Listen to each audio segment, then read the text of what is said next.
But उससे पहले जो बड़ा एक्शन हो रहा है इस समय वो है सोने और चांदी की बड़ी गिरावट को लेकर। स्पेशली सोने में सुबह से ही खुलने के बाद बाजार में आप बड़ा प्रेशर आते हुए देख रहे हैं। अभी भी 650 रुपए की गिरावट आ रही है। एक बार जरा नेहा से अपडेट ले लिया जाए। नेहा, 3 दिनों में काफी अच्छा खासा टॉप से करेक्शन हो गया सोने चांदी में, क्या चल रहा है यहाँ पर? बिल्कुल दीप, आपने सही कहा।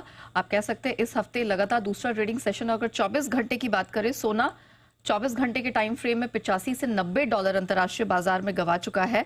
रिकॉर्ड हाई से $120 से अधिक की गिरावट आ चुकी है। घरेलू बाजार की बात करें, आज सुबह खुला ही है ये 9 बजे 700 से 800 पॉइंट्स नीचे, और अगर कल की गिरावट को भी जोड़ लिया जाए तो हम कह सकते हैं कि ऑलमोस्ट यहाँ पर 2500 रुपए की करेक्शन तो सोने की कीमतों में आई है, और चांदी भी ऑलमोस्ट 4000 रुपए 3800 के आसपास गवा चुकी है अगर कल की भी गिरावट को यहाँ जोड़ लिया जाए। रिकॉर्ड हाई लेवल्स इसी महीने दोनों कमोडिटीज में बने थे।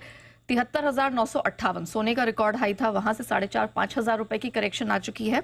और अगर चांदी की बात करें, 7,000 से अधिक की करेक्शन आ चुकी है। 86,000 के पार हमने चांदी में भी ऑल टाइम हाई देखा था। गिरावट क्यों आई है? 2 प्रमुख वजह। पहला तो जो वॉर प्रीमियम जिस तरह से छटा है इजराइल ईरान युद्ध में, अब कोई एस्केलेशन होता हुआ नहीं दिख रहा है। जैसी भी खबरें, जैसे भी अपडेट्स छिटपुट निकल के भी आ रहे हैं, वो इसी तरफ इशारा कर रहे हैं कि अभी इमीडिएटली यहाँ कुछ देखने को नहीं मिलेगा। अब क्या करते हैं आगे वो तो नहीं पता, लेकिन अभी तक on the face of it यही समझ में आ रहा है कि यहाँ से वॉर एस्केलेट नहीं होगा। इसी का जो प्रीमियम, जो फायदा सोने चांदी को मिला था या क्रूड को भी मिला था, वो यहाँ से छटता हुआ दिखाई दिया है।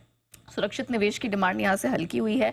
प्रॉफिट बुकिंग की है निवेशकों ने। डॉलर इंडेक्स 6 महीने की ऊंचाई पर है। बॉन्ड यील्ड 4.6 के आसपास अपने आप को टिकाई हुई है।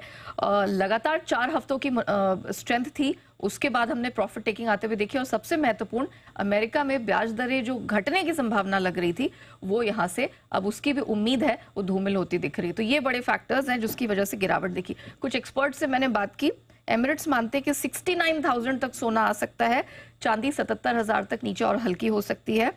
निर्मल बंग भी 69,000 फॉर गोल्ड और 77,000 चांदी के लिए गिरावट का स्तर देख रहे हैं। अंतर्राष्ट्रीय बाजार की बात की जाए तो ये सब मान रहे हैं कि $2250 यानी कि करंट लेवल्स जो 2320 के आसपास चल रहे हैं, 2310, यहाँ से और $50-60 का करेक्शन अंतर्राष्ट्रीय बाजार में सोने में बाकी है।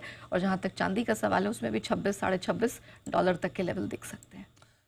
ओके, तो ये है सोने चांदी का जबरदस्त गिरावट वाला माहौल बनता हुआ दिख रहा है, और ब्रोकरेजेस के अलग अलग आउटलुक भी आपके लिए आते हुए दिख रहे हैं।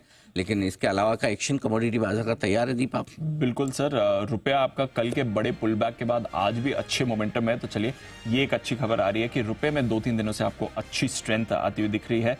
कच्चे तेल में थोड़ी खरीदारी 0.5% ऊपर है, नेचुरल गैस आपका 0.5% ऊपर है। बट गोल्ड और सिल्वर की तरह बेस मेटल्स में भी आज भारी भरकम गिरावट है जी। 1% नीचे आपका एल्यूमिनियम दिख रहा है इस समय। कॉपर में 1% की गिरावट है। जिंक और लेड में भी काफी भारी भरकम गिरावट आ रही है। तो अक्रॉस मेटल्स आज आपको वीकनेस आती हुई दिखेगी, बट फोकस हमारा सोने और चांदी पर ही रहेगा।